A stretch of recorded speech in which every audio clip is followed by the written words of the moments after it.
ल अब यस्तो कुरा सुन अब यो चुनावको के अरे परिणाम घोषणा भइसक्यो। निर्वाचन आयोगले मलाई यो प्रतिनिधि सभाको सदस्यमा जितेको भनेर प्रमाणपत्र दिइसक्यो। अब प्रतिनिधि सभाको सदस्य भइयो। यो हुँदाखेरि म चाहिँ मलाई चाहिँ प्रतिनिधि सभाको सदस्य बनाउनको लागि र एकदमै उत्साहित भएर दिनरात खटिएर लाग्नुभएकाहरू हुनुहुन्छ यहाँ। अनि चाहिँ सबैलाई चाहिँ म चाहिँ धन्यवाद दिन चाहन्छु। मतदान गर्ने सम्पूर्ण मतदाताहरूलाई गाउँमा छन् जो अहिले कोही चाहिँ कता पुगिसक्यो होलान्। अब किनभने पोखरा बाहिर काठमाडौँ बाहिरबाट पनि आएर धेरैले मतदान गरेको देखेको छु। कोही चाहिँ घर पनि पुगिसक्यो होलान्। सबैलाई चाहिँ धन्यवाद छ। र अब यो चुनावमा उठेपछि जित्ने हार्ने भन्ने कुरा चाहिँ एउटा प्रक्रिया हो। जित्यो भन्दैमा धेरै 12 हात उफ्रिने, हार्यो भन्दैमा चाहिँ रुने, त्यो चाहिँ हुँदैन। र म चाहिँ फेरि के छु भने जस्तो सुकै परिस्थितिमा पनि हार हुँदाखेरि पनि जित हुँदाखेरि पनि मलाई चाहिँ केही फरक पर्दैन। म चाहिँ जित्यो भनेर चाहिँ एकदम उफ्रिने, हार्यो भनेर चाहिँ अब के अरे रुने त्यस्तो बानी छैन। त्यसैले यो चुनावमा मैले जिते पनि अब हुन त अब कतिपय उम्मेदवारहरूले जितेपछि विजय र्याली भन्ने मनाउने गरेको सुनिन्छ। मनाउनु पर्छ भनेर यहाँ धेरैले चाहिँ एकदम अनुरोध पनि गर्नु भएको छ। र त्यो विजय र्याली चाहिँ मनाइँदैन भनेर मैले हिजो राति नै पोस्ट पनि गरेको छु, बिहान पनि पोस्ट गरेको छु। र्याली बनाउन चाहनेहरूले अब दुःख नमान्नु होला। किनभने र्याली बनाउनको लागि गाउँबाट यहाँ बेनीमा आएर र्याली मनाउनको लागि दुईटा चिज खर्च हुन्छ। एउटा समयको खर्च हुन्छ। समय भनेको एकदमै बहुमूल्य चिज हो। त्यो समय चाहिँ र्याली मनाउन चाहनेहरूले गाउँमा नै प्रयोग गर्नु होला। समय राम्रो काममा सदुपयोग गर्नु होला। र पैसा पनि खर्च हुन्छ। अब यहाँ र्यालीमा आउनु पर्यो होइन, र्याली बनाउनु पर्यो, उफ्रिनु पर्यो, अनि अलि मिठो पनि खानु पर्यो, पैसा पनि खर्च हुन्छ। त्यो र्यालीमा खर्च गर्ने पैसा बरु कुनै राम्रो काममा लगाउनु होला भन्ने चाहिँ मेरो अनुरोध छ। दुःख नमान्नु होला। किनभने सधैँ सबैले गरिरहेको चलन भइरहेको चलन पाइएन भनेर चाहिँ तपाईँहरू नरिसाउनु होला भन्ने मेरो अनुरोध हो। किनभने म चाहिँ कुनै पनि र्यालीमा जान्न, अहिलेसम्म गएको पनि छैन। कुनै पनि भोज भतेर रमाइलो गर्ने ठाउँमा म जान्न, म जाँदै जान्न अघि। त्यस कारणले मेरो बानी पनि हो। र त्यो गर्ने भनेको चाहिँ के हो भन्दाखेरि समय र पैसाको बर्बादी पनि हो। म चाहिँ समयको सदुपयोग गरेर अनि थोरै जति सकेसम्म थोरै खर्च गरेर काम चलाउने मान्छे हो। त्यसैले र्याली गर्न चाहने दाजुभाइहरू सम्पूर्णलाई चाहिँ ल धन्यवाद छ है।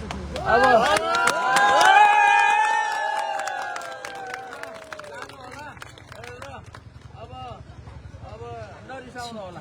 किनभने अब मेरै केही साथीहरू रिसाएर मसँग रिसाएर फोङ्की भएको छन्। अब नरिसाउनु होला। किनभने किन र्याली नगर्ने भन्दाखेरि त्यो त एउटा त मेरो बानी भयो। मेरो बानी भयो त्यस्तो किसिमको खुसी मनाउने दुःख मनाउने त्यस्तो मबाट हुन्न। दोस्रो कुरा के हो त भन्दाखेरि अहिलेको चुनावमा 11 जनाले हार्नु भएको छ। 11 जनाले हार्नु भएको छ। हारेपछि सबैलाई दुःख लाग्छ, मनमा चोट पर्छ, किनभने उहाँहरूले पनि धेरै नै मेहनत गर्नु भएको थियो। मैले मात्र मेहनत गरेको होइन। 11 जना उम्मेदवारहरूलाई म सम्मानका साथ उहाँहरूलाई सम्मान गर्नुको लागि पनि म चाहिँ जिते भनेर चाहिँ नाक फुलाएर अगाडि र्यालीमा हिँड्न चाहन्न। उहाँहरूलाई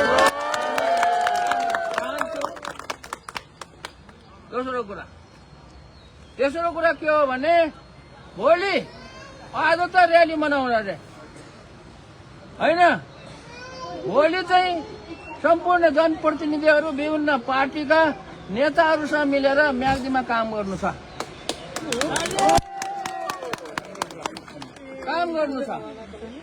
आज र्याली मनाएर केही जितिएको छैन। किन र्याली मनाउने?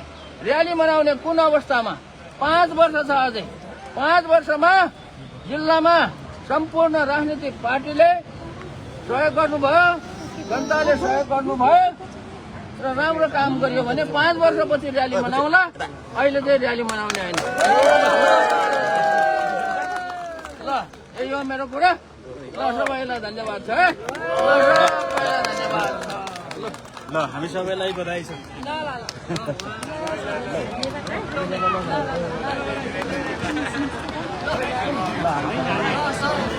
बधाई छ सर।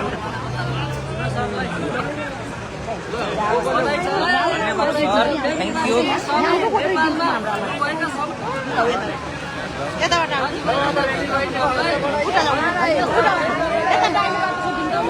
हामी सबैलाई बधाई छ।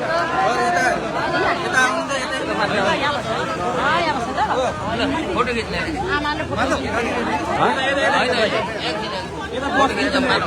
फोटो खिचिदिनु ल आमा अलि यतै राख्नु।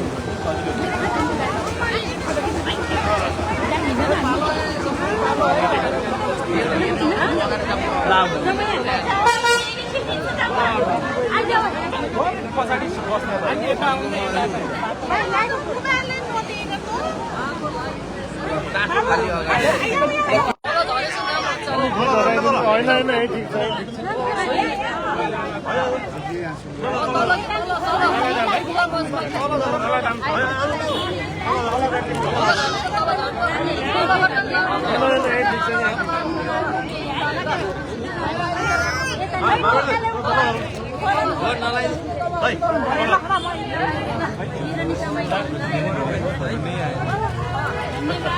तल तल गर्नु त यहाँ देखिएन कि राम्रोसँग तल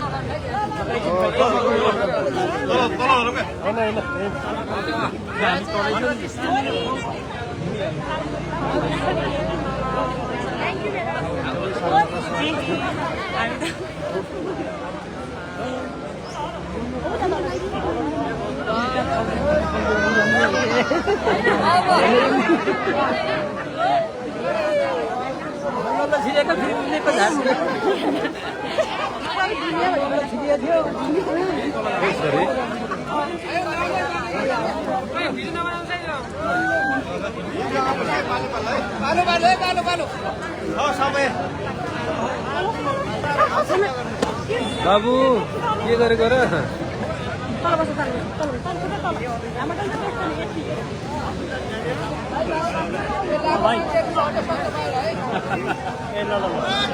ल डाक्टर साहबलाई चाहिँ खादा माला यता बुझाउन चाहिँ व्यस्त हुनुहुन्छ जनताहरू।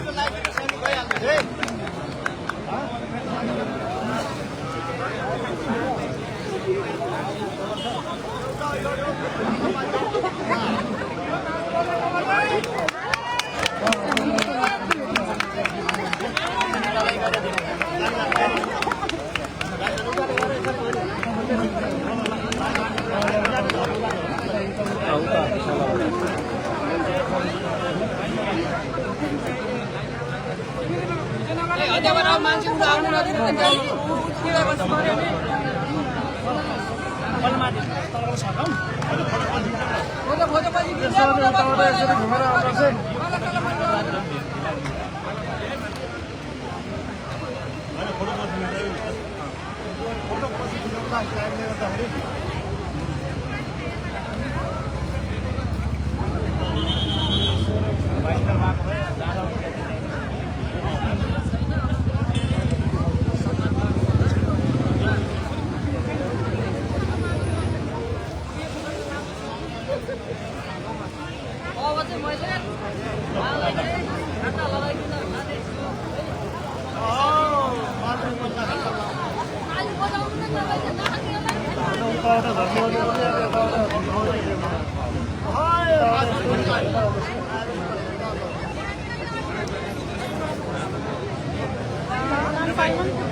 फोटो खिच्दै बाबु झरिहाल्नु त अरूलाई छोडिदिन्छ त्यही नबस्ने तपाईँले फोटो खिच्नु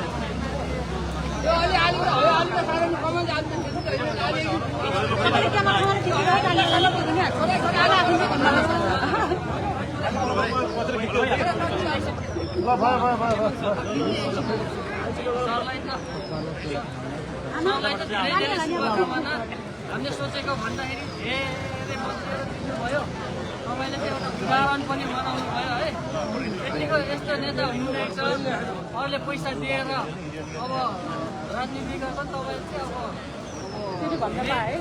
जनताको माया पाएर चाहिँ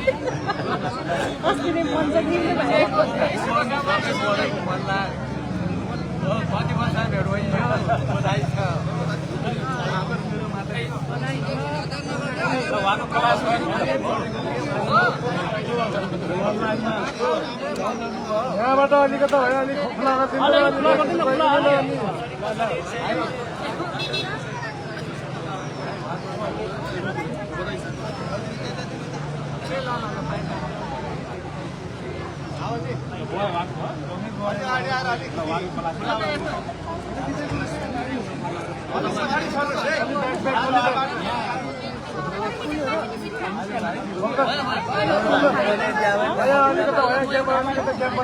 भाइ भाइ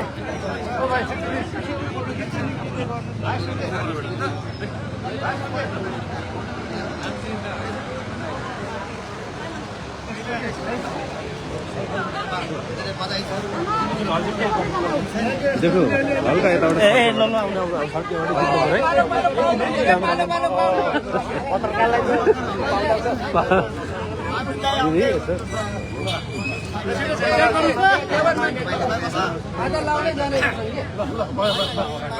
मौका दिनु पर्यो ढिलो सेकेन्ड है खै म उता छिर्नु पर्यो है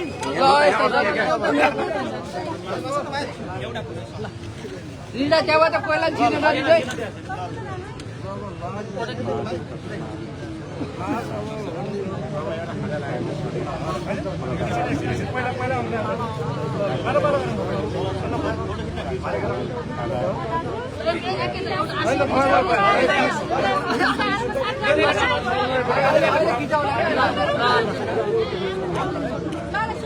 तपाईँ आउनु एकछिन तपाईँ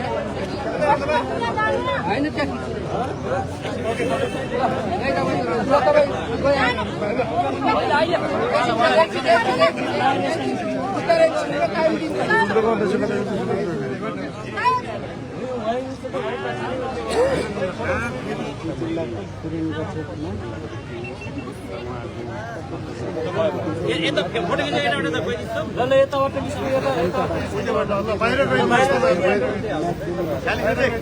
त्यहाँ अलिक उता जाने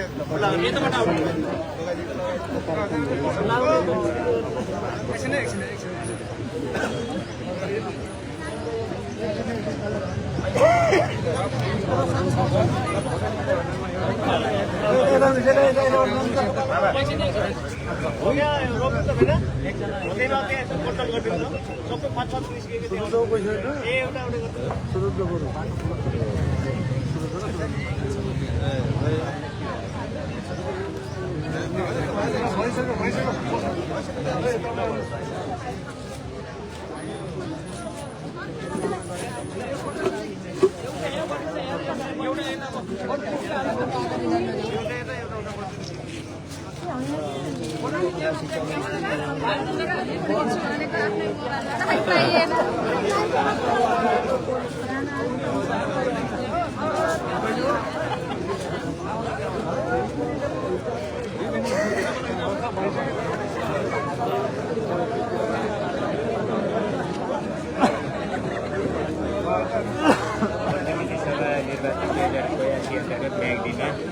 प्रतिनिधि सभा सदस्य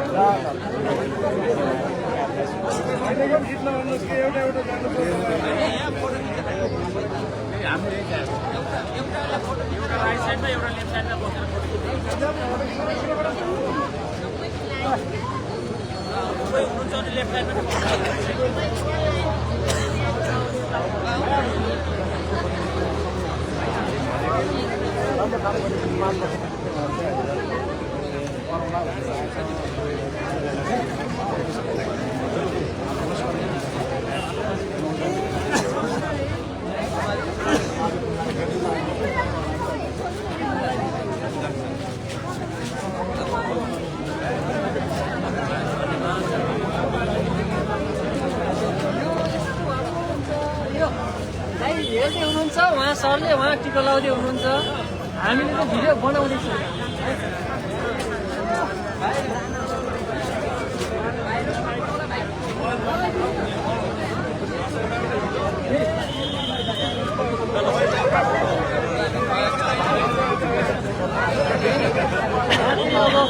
यस्तो भइरहेको छ एकदमै खुसी अझ त खुसीको सीमै छैन देख्न सक्नुहुन्छ आज चाहिँ यस्तो ल साथीहरू अब एकछिनपछि चाहिँ यहाँका इन्तजाम पनि भयो सम्पूर्ण साथीहरूलाई धेरै धेरै धन्यवाद लाइभमा आउनुभयो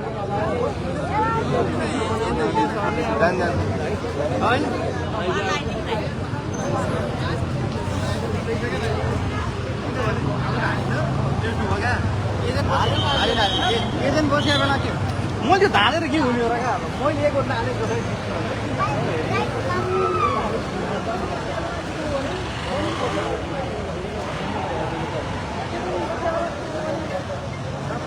हेलो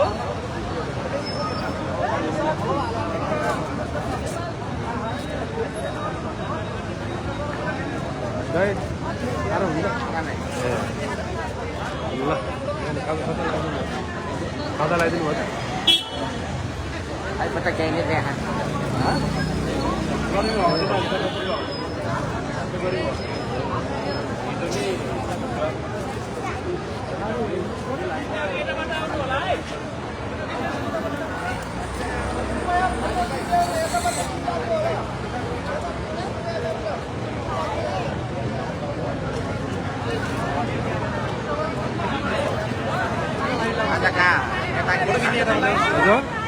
फोटो किनेर चाहिँ आउनुहोस् त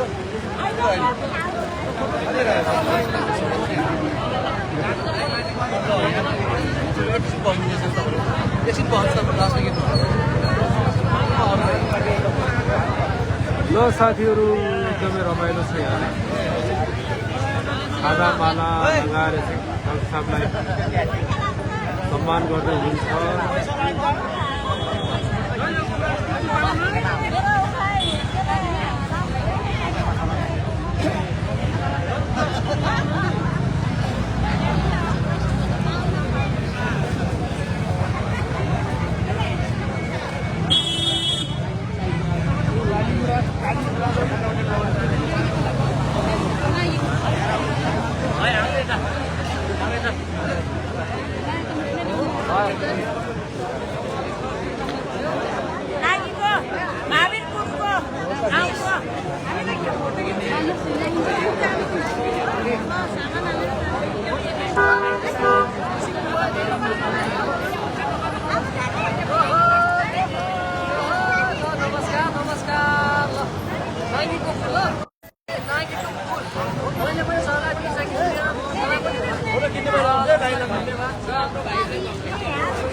देख्न सक्नुहुन्छ